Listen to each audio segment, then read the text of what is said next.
and there was this small native tree here, the Eucalyptus meliodora, that the property is named after, which is Australia's most important honey tree, and it's flowering at the moment actually, and the bees will be working that.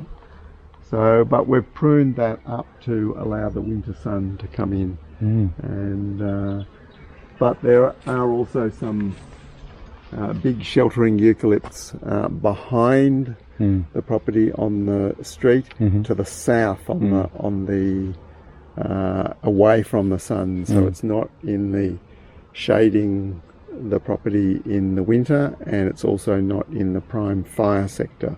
So the fire mostly would come from the north, bushfire, severe fire, and so they are on the safe side, whereas if they were on the north side it would be more of a hazard. So they are the biggest growing thing we have planted. But How long ago? So 91 those were, yeah. But we have already taken some down for timber, so and we might take some more down over time. So there is always a turnover of things happening, but of course we have more trees we are planting as we are cutting trees down, oaks and ginkgos. Yes. Smells interesting. Yeah, With job. Yeah, and there's we also produce some of these grapevines that are very popular with people. Yep. So we give them away and sell some from this vine, which is the strawberry grape, very highly aromatic flavour. So people are always asking, where can we get this? So I put some cuttings in, and so they will be. But a lot of these trees are for planting on the public land. So we work on the public land beyond our property and do a lot of tree planting there too. What's the reason for the oaks?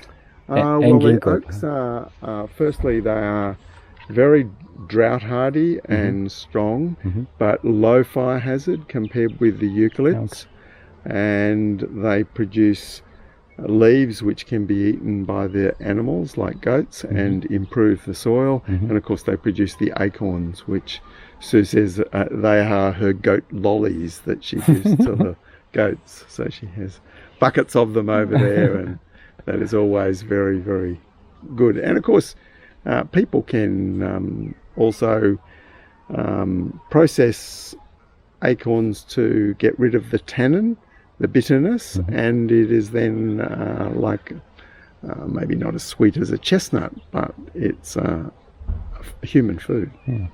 So you can make cakes and things out of them. Now we don't do that most of the time, but to have trees in the environment that can one day feed people as well as animals makes a lot of sense.